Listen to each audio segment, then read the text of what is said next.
The reason why we did not add specific single fertilizers was because when we tested the soil, we discovered that the organic matter content and then the macronutrients, their content was not so low.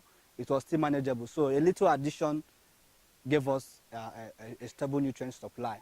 So the organic manure that was added earlier, which is a slow releasing material, helped to supply nutrients at a long run, while the NPK we added gave us immediate response. So we used split application to support the growth.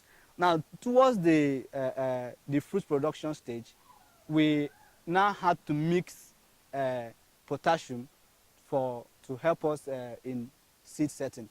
As you can see, if you get closer to the plant, you discover that each plant has over 100 fruits, and the cycle will continue for quite a long time before we take it over. At least from now till around November, we'll keep harvesting pepper from this farm. And for the wheat, we use herbicide to control. We use pre-emergence herbicide at the early pre-emergence herbicide before we transplanted. And then when we now transplanted, we decided to use hand hoeing to remove the weeds, because we didn't want a lot of disturbance. Then when we removed the weed, we now use the weeded materials to cover the root base of the crop, which serves as a mulching material and at the same time helps to suppress the further growth of other weeds around the farm. So here we are expecting to get at least about 100 bags from this farm, and we'll keep on harvesting till, like I said, till around November.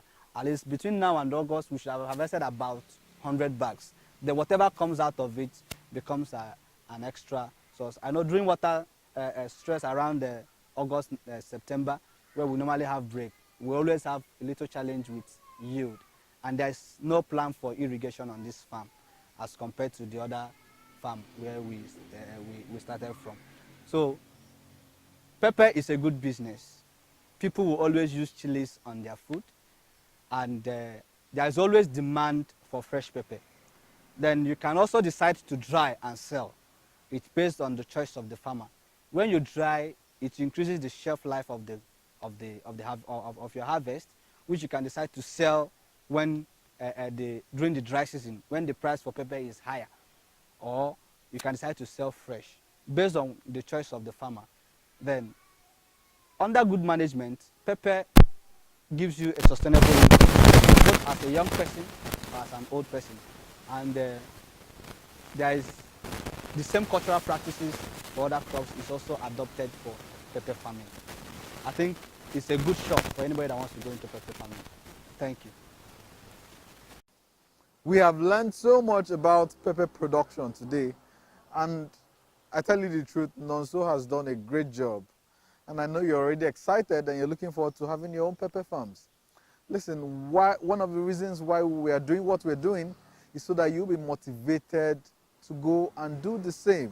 It is called Do It Yourself. So I need to see young farmers coming up to practicalize all they have learned.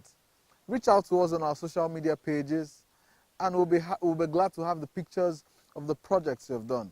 Remember, I remain your host, Uke Praise. If you want Sabi, you go Sabi.